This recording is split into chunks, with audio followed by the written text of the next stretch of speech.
Well, here in Britain, the police have had their funding cut repeatedly by a government that urgently needs the money to squander on foreign aid. So they no longer have the ability to fully investigate certain crimes like burglary, assault and vandalism, as they need to focus their dwindling resources on more important things like threatening law-abiding people on the internet.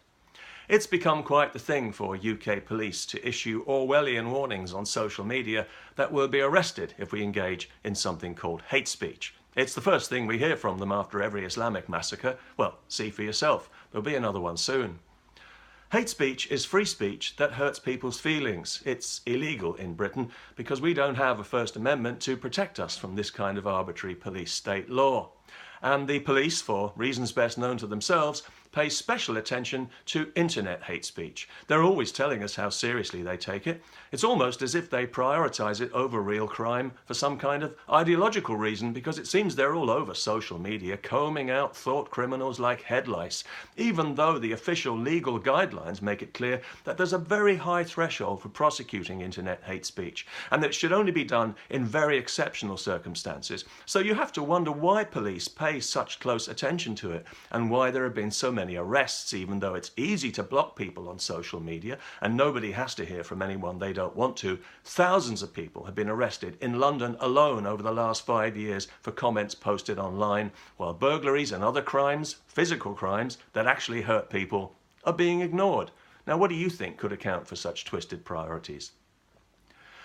Officially, free speech becomes hate speech when it's perceived by the victim, for want of a better word, or any other person, to be motivated by hostility or prejudice based on a single characteristic. Now, hostility is not defined precisely, but according to police, it can include unfriendliness or dislike. So quite a broad brush then, or a wide net, depending on how you want to look at it. And the perception of the victim is the defining factor. Whether you're charged with a hate crime or not, and hate speech is a hate crime, depends entirely on somebody else's subjective feelings about the situation, whether it's the alleged victim or somebody else, maybe a passerby who had nothing to do with it, but who just decided to stick their oar in anyway, or maybe even the arresting officer, who may well have progressive views of their own. You see, it doesn't help that hate speech law is framed in loose, subjective terms that, intentionally or not, give police officers discretion to consider their own political views before deciding whether to make an arrest. It all depends on whether, in the officer's judgment, alarm or distress is likely to be caused. If the answer is yes, well then it's hate, even when it isn't. And now you're a criminal, even though you're not, because PC Progressive doesn't like your politics. And according to the Crown Prosecution Service, when charging somebody with a hate crime, there is no need for evidence to prove the aggravating element. Now there's a phrase to ponder in this free society of ours. No need for evidence. The law has gone all progressive, and now hurt feelings are all that's required for us to be arrested as criminals. Eliminating the need for evidence provides a handy shortcut to justice. Social justice, that is, or progressive cultural Marxism, if you prefer. But when the law has to resort to such flimsy grounds, well, you know there's an agenda of urgent suppression, because irresponsible politicians have created a volatile society where a lot of people are very angry, and rather than address that anger and deal with it honestly, they prefer to suppress it so that it comes out later in more harmful ways, which it will, of course. A child could see it, but they choose not to because they don't have the wisdom they were born with. And with swift arrest and zealous prosecution and excessive vindictive punishment for so-called hate speech, it's clear that this is a political law intended to intimidate us into compliance with a progressive social agenda that many of us neither share nor approve of. And our formerly neutral, now progressive police are fully on board because so many senior officers have a progressive social agenda of their own that goes beyond enforcing the law. It's the familiar common purpose effect, leading beyond authority. You see, for years, police forces in Britain and other public bodies have spent large amounts of public money sending selected people to be trained by the secretive left-wing Freemasonry Common Purpose. I've talked about this sinister organisation before. I'll include a link to the relevant video. Essentially, they train in secret selected people in positions of influence to lead beyond authority, as they put it. In other words, to extend their range of influence behind the scenes by cooperating with like-minded others to move society in a more progressive direction than most people would necessarily agree to go in, and then to present it as a fait accompli, a bit like they have with hate speech laws. We never saw them coming, yet here they are. They just seem to materialize around us like creeping vines while we weren't paying attention, and now we have to look over our shoulder before we express an opinion in Britain.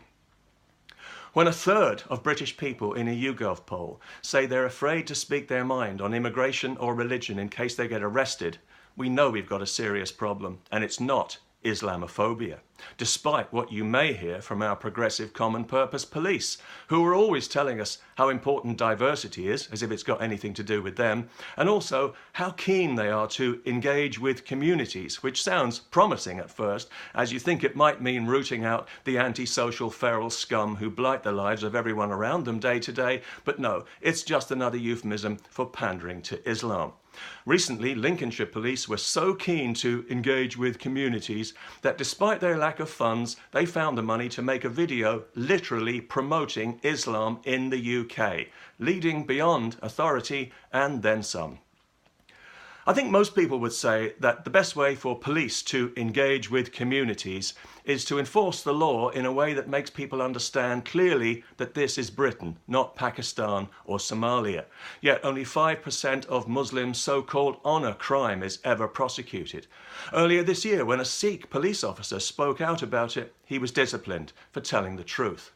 There are thousands of cases of female genital mutilation in Britain every year. It's supposed to carry a 14-year prison sentence. Maybe the police could direct their attention to that if they're not too busy on social media, because we know that somewhere in Britain right now, a young girl's genitals are being illegally mutilated while the police drive past in a rainbow-coloured car on their way to pick up a diversity award.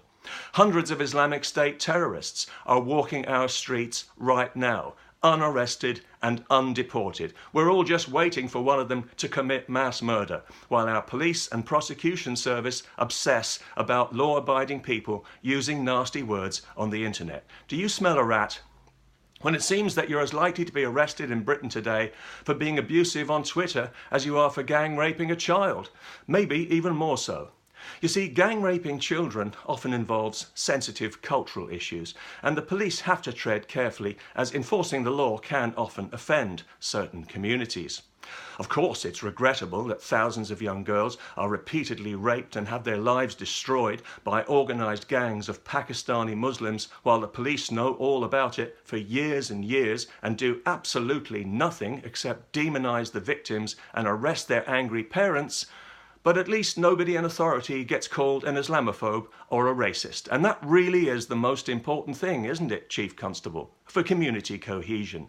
It's certainly the reason why police were so reluctant to deal with the problem at all until they were shamed into it. And even now, it seems, there's still a reluctance, because recently on Channel 4 News we heard that the grooming gangs in Rotherham are still operating openly for all to see, including the police. And they wonder why they're losing trust and respect and why everyone is so disgusted. On the evidence we've seen, who can doubt that somewhere in England right now a child is being raped by a gang of Pakistani Muslims whose activities are known to our PC, progressive, common purpose police and to social services. But if you get angry about it and tweet the wrong thing, you'll get a knock on the door, you dangerous criminal.